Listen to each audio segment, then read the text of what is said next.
Next thing you have to do is you have to apply also for the temporary resident visa, because if you come here in Canada and if you go through the airport, the officers will ask you if you and check your passport if you have a visa. If you don't have a visa, and even if you have a working permit, you cannot come to Canada, right?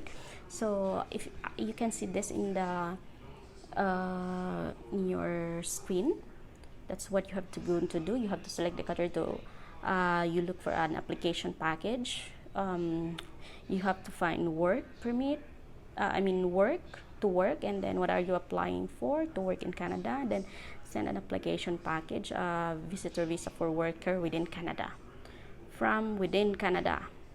Or but you have to always remember that you must have to find the outside Canada, because it has two, from within Canada or from outside Canada. So from outside Canada, it's IMM 5257.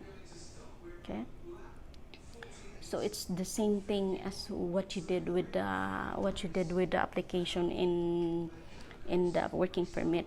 You have what you need to have. So there's also an instruction guide, which is 5256. That's the instruction guide for applying TRV. Okay, so step one, again, just the same thing you have to do is you gather your documents. That you must make sure that you have your document checklist, the 5 IMM 5484, in order for you to have a guide.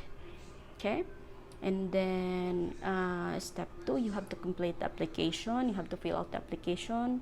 You have to do the following forms: your IMM 5257, family information. I know it's a lot. I tell you guys, it's a lot of forms to fill up. So be patient if you want to finish this thing. So you have to be patient. Document checklist for applicants.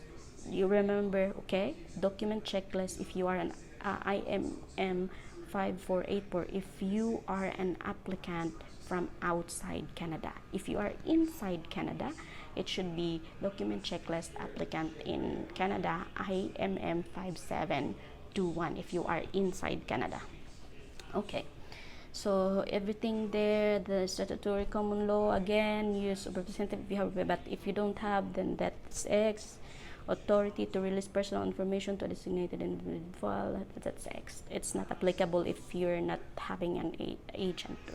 Then step 3, pay the fees. Again, of course, you don't forget application processing fee, biometric fee, but you already have in your, you only have to do one biometric. Okay, so number 4 is to submit the application. The same thing with the with the working permit, where you have to do the to submit, or if you wanna submit it online. And then okay, there are things that can make your processing delay. If you don't have if you have like unclear photocopies of documents, verification of your information and documents, a medical condition. So make sure you are healthy when you apply here. Okay, because you may need more test or consultation than a criminal or security problem. Of course, consultation is needed with other offices in Canada and abroad, so that will delay your processing. So processing times, so you can check the processing times actually also in the same website. You just need to check temporary resident visiting or studying or working, and then visitor visa, where are you applying from if you're from Philippines, and then temporary residence visitor visa. I just check it on your screen.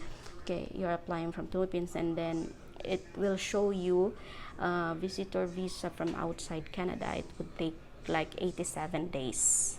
Okay, and then what's next? The photograph. Don't forget also, you have to have the photograph for temporary resident visa application. Photograph is specification. Don't send photograph that you have a selfie and whatsoever. It's not, they don't accept that. Okay, So after that, then that's the time you're gonna do also your application for permanent residency, because as I've told you guys before, in my time we don't have the, like, we just had the working permit, and that we wait for the visa to come, and then we come here. For you, you can already apply for permanent residency even if you are still in the Philippines and doing your application here. So once you have your you already have your application, I mean your visa, your temporary residence, yeah, like you can actually while you're applying, you can actually the once you have, I mean, because you cannot do it without your working permit and visa, right? So once you have it, you can apply for the HCCP and HSWP program. So that's it. Yeah, I think I've tell you everything. If ever you are still confused about it, you can just go to the website that I gave you, the canada.ca. That is the legit website of Canada, I mean the official website of Canada. So that's where you have to go if you want to find something. Okay, don't go to any other website. That's the only website you can do those things.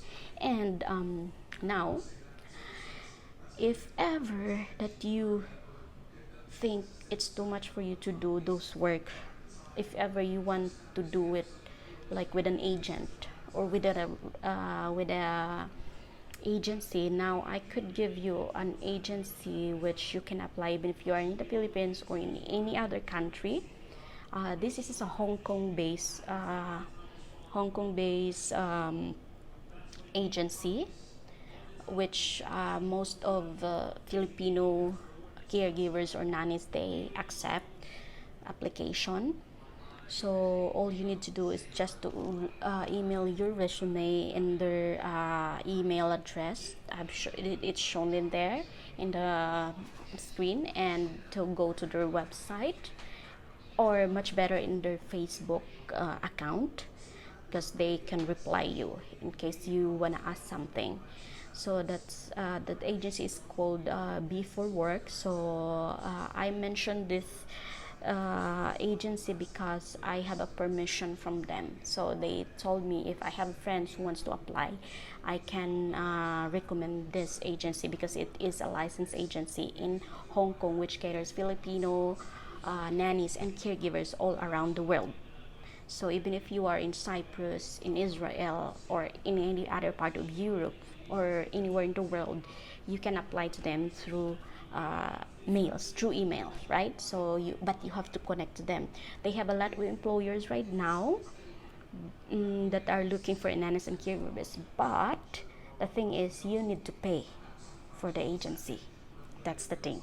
That's the difference between DIY and application with agency. So it's still, if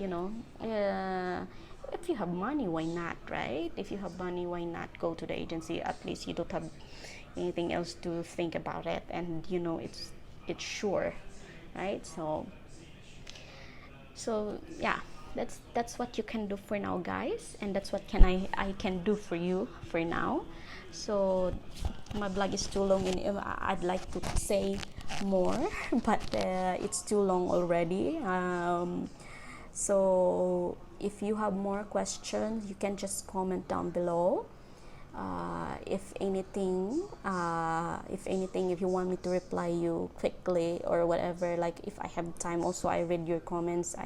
You can also follow my page in Facebook, the Nomadic Lady. There, if you message me, I can reply you. And what else? Yeah, I think that's it. Don't forget to like this video as well, and share also to others. Share it anywhere to your friends so they would know as well. And subscribe if you haven't subscribed yet. And then hit the bell notification button to notify for more video updates. Thank you so much.